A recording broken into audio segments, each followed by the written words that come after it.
Hey folks, it's Maxie here and welcome to another TEW2020 episode with AEW for another Wednesday night Dynamite.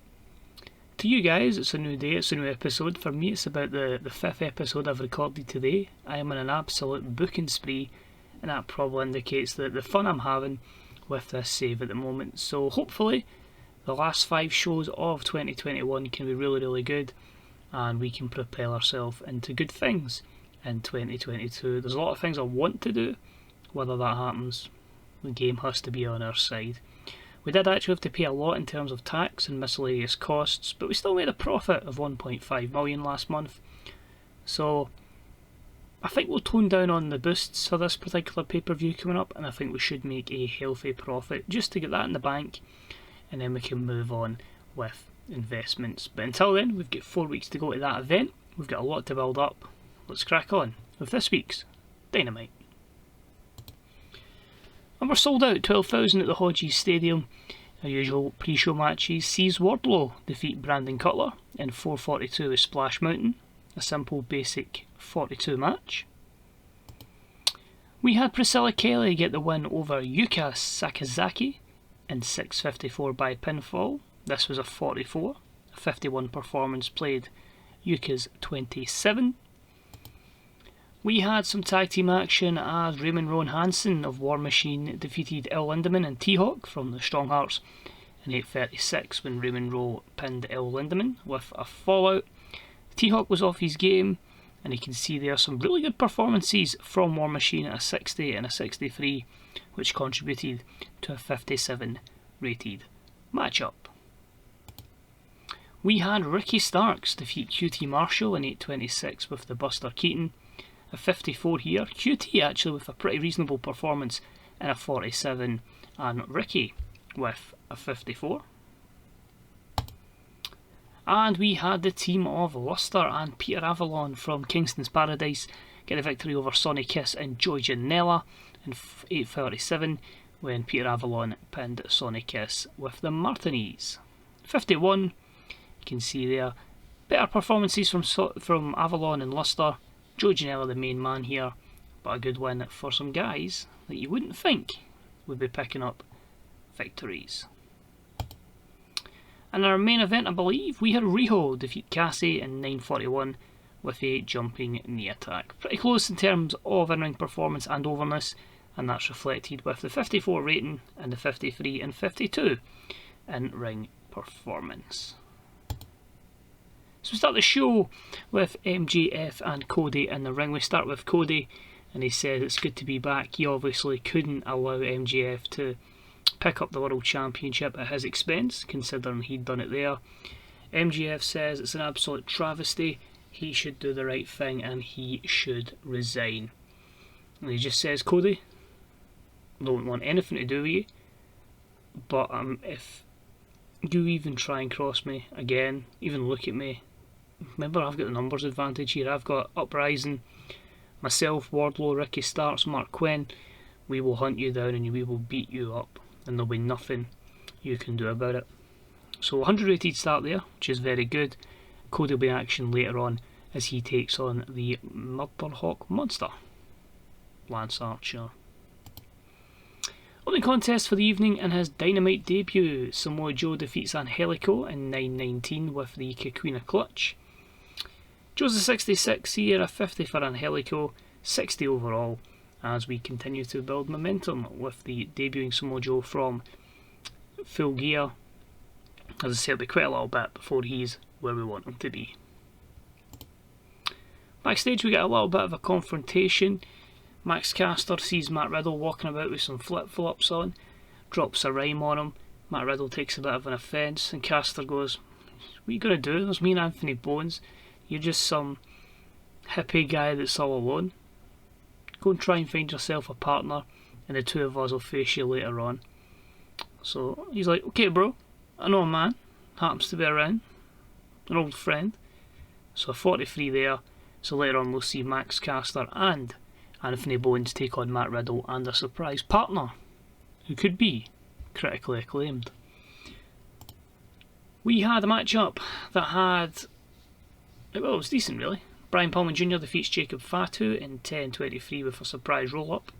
65, these two lacked psychology, which is disappointing because it's only a 10-minute matchup. But Pillman continuing some great for him, and Fatu obviously not had some good luck with Camille as his manager, and the 74 performance will shows a potential star here. After the matchup, Jacob Fatu goes, you know, fair play man, you beat me, respect. So a 71 there, a lot more to happen with regards to these two. We had some 6-person action, and Sir Brody Lee again rallying the troops as he says, just follow my lead, Silver and Anna Jay. It was a terrible matchup that saw Sir Brody Lee, John Silver and Anna Jay score a surprise victory over the AEW Women's Champion Toni Storm and Jurassic Express in 9:23 when Sir Brody Lee pinned Luchasaurus with the running big boot. So at 64, the story we're going to work with here is basically going to be Brody Lee carrying the Dark Order effectively, but hopefully it puts Silver in a good position when Reynolds is back, and as I say, we'll continue to work with the Anna Jay character. She's still a bit of a reluctant babyface, she's not a heel yet, but obviously that will happen down the line. But a 26 for Silver and a 37 for Anna Jay compared to Brody Lee's 86. Then Chris Jericho defeat Kip Sabian in 7:19 with the Walls of Jericho. This was a 70, Jericho an 81 and Kip Sabian with a 46. So a rare appearance on Dynamite for Jericho, but a victory. Jericho heads to the back though, and he just gets absolutely taken out by Ace Austin. No explanation, just completely batters Chris Jericho, puts him down and out, and leaving Chris Jericho having to be tended to by the EMTs. So a 72. Watch this space with regards to this feud. Deonna Purrazzo gets her attempted revenge act on Mercedes Varnado, but the same outcome again as Mercedes picks up the win in 7:18 with the bank statement. A 55, obviously we had the previous beatdown. Deonna wanted some revenge, but alas, it did not happen on this particular occasion. We then have the Acclaim cutting a promo, and it's just them again getting themselves over, so it's a 31. Another rap, just slagging off Matt Riddle. And the match itself saw the debut of Drew Gulak, a former friend of Matt Riddle. Catchpoint is another tag team we're going to have in AEW, and they defeated the Acclaimed in 8:20 when Drew Gulak submitted Max Caster with the Gulak. A 59, 72 for Riddle, 64 for Gulak, and a 31 and 33 for Caster and Bones. So they're slowly but surely getting some overness here, even in defeat. But I just wanted something to do with Riddle. Gulak was someone I was wanting to bring in, just to have good matches. CMLL wanted him, so he was kind of sitting in my roster, waiting for a programme, and I was like, well, let's just reunite Catchpoint. So there we go. A 59, so that's good for the Acclaimed as well. We go backstage, and it's just Mercedes having some comments on a prior match that she had with Deonna, and she just said, really AEW? I've came here to make a statement, to be women's champion, and you're feeding me losers like Deonna Purrazzo. She's just not in my class. You know, I'm a class above her. Stop feeding me peasants and give me some good competition. So she's looking for that in the future.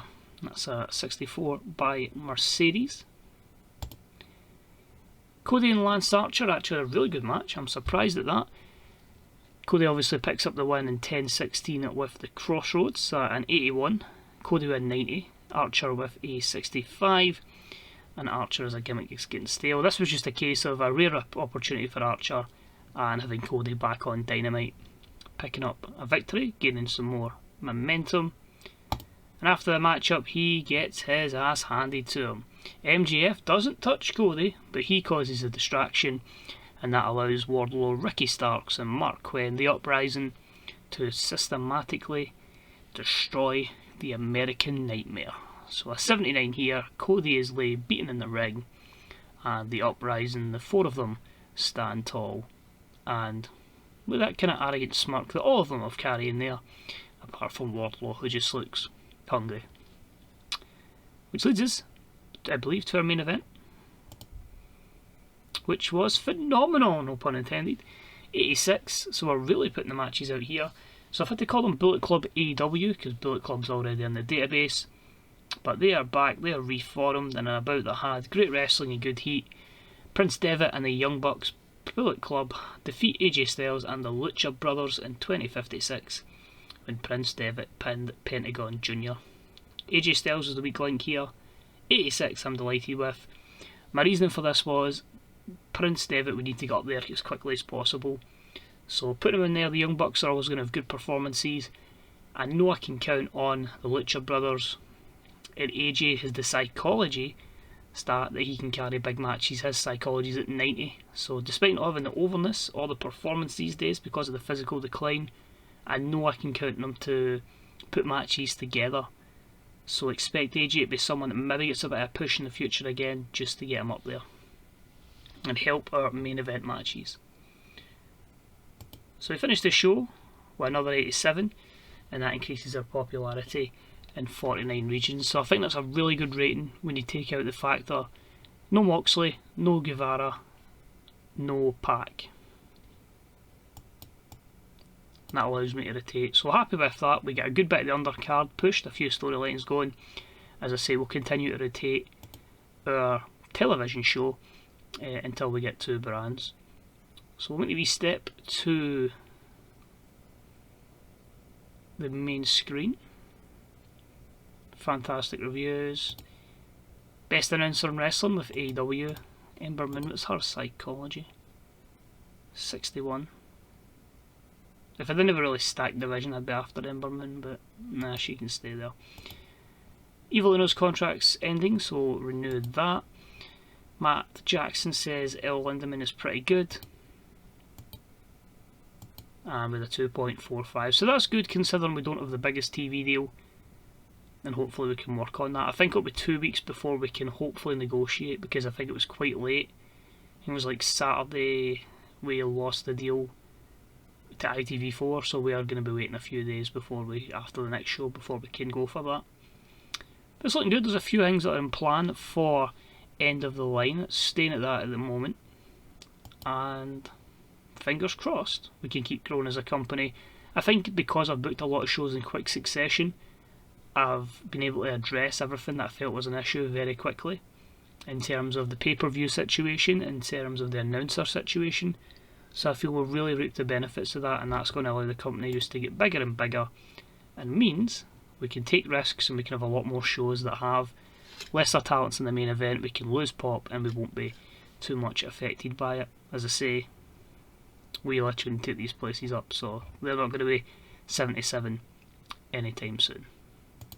But that is it. Thank you very much for watching. I'll go ahead and book next week's show as we get ever closer to the end of the year, the company, the Power 500 and the awards ceremony. So tune in for that. Tune in for End of the Line in a few episodes time, and I hope you've enjoyed what you saw here today. So thank you for watching. Stay safe.